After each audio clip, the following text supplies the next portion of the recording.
Mobile পাইছে একটা mobile না না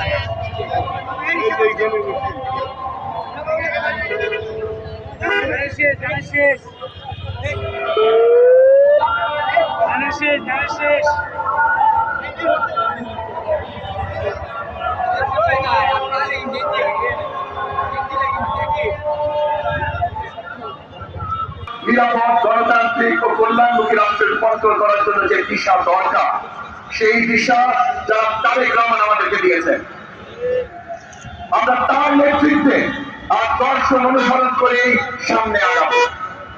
যারা তারেক রহমান বলেছেন রাষ্ট্র পরিচালনার মূলনীতি হবে সবার আগে বাংলাদেশ। এই স্লোগান শুধু একটি বাক্য নয়, এটি আমাদের রাষ্ট্র চিন্তার মেরুদণ্ড।